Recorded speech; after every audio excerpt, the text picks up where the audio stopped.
Em nome do Pai, do Filho e do Espírito Santo. Amém. Amados irmãos e irmãs, é com muita alegria que estamos aqui para juntos estudar e meditar o Evangelho que a Igreja nos apresenta para esta segunda-feira, da 7ª semana do Tempo Comum. O texto se encontra lá em Marcos, capítulo 9, versículos de 14 ao 29, que diz assim: Naquele tempo, descendo Jesus do monte com Pedro, Tiago e João, e chegando perto dos outros discípulos, viram que estavam rodeados por uma grande multidão. Alguns mestres da lei estavam discutindo com eles. Logo que a multidão viu Jesus, ficou surpresa e correu para saudá-lo. Jesus perguntou aos discípulos: O que discutis com eles? Alguém da multidão respondeu: Mestre, eu trouxe a ti meu filho, que tem um espírito mudo. Cada vez que o espírito ataca, joga-o no chão e ele começa a espumar. Range os dentes e fica completamente rijo. Eu pedi aos seus discípulos para expulsarem o espírito, mas eles não conseguiram. Jesus disse: Ó geração incrédula, até quando estarei convosco?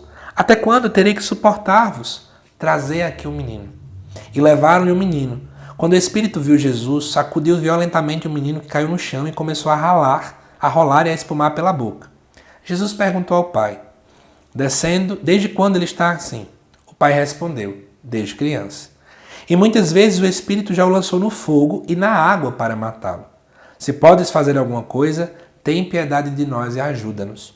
Jesus disse: Se podes, tudo é possível para quem tem fé. O pai do menino disse em alta voz: Eu tenho fé, mas ajuda a minha falta de fé. Jesus viu que a multidão acorria para junto dele. Então ordenou ao espírito impuro: Espírito mudo e surdo, eu te ordeno que saia do menino e nunca mais entre nele.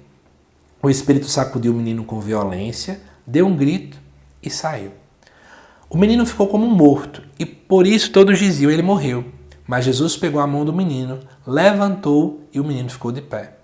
Depois que Jesus entrou em casa, os discípulos lhe perguntaram a sós: Por que nós não conseguimos expulsar o espírito? Jesus respondeu: Essa espécie de demônios não pode ser expulsa de nenhum modo, a não ser pela oração. Gente, é interessante, né? Deixa eu explicar um contexto para vocês. O Evangelho de Marcos ele é dividido em duas partes. A primeira vai até o momento daquela confissão de Pedro, né, que Jesus fica perguntando: Quem dizem os homens que eu sou? Que tenta responder ali quem é Jesus.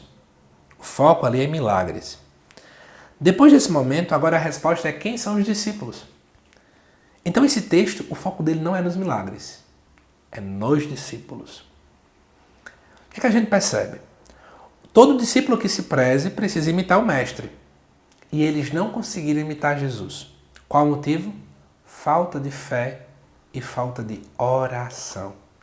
É interessante poder perceber que o pai do menino parece que tem mais fé e reza mais do que eles, porque ele diz que tem fé, mas reza para que a fé dele seja maior, porque ele diz que tem falta de fé. Olha que interessante.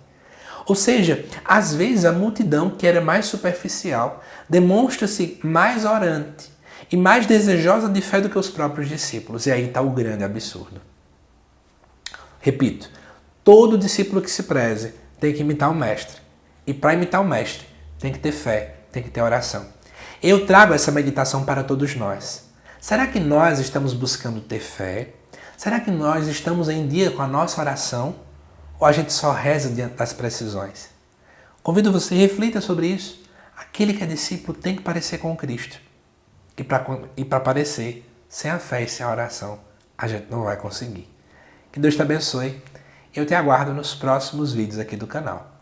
Até mais.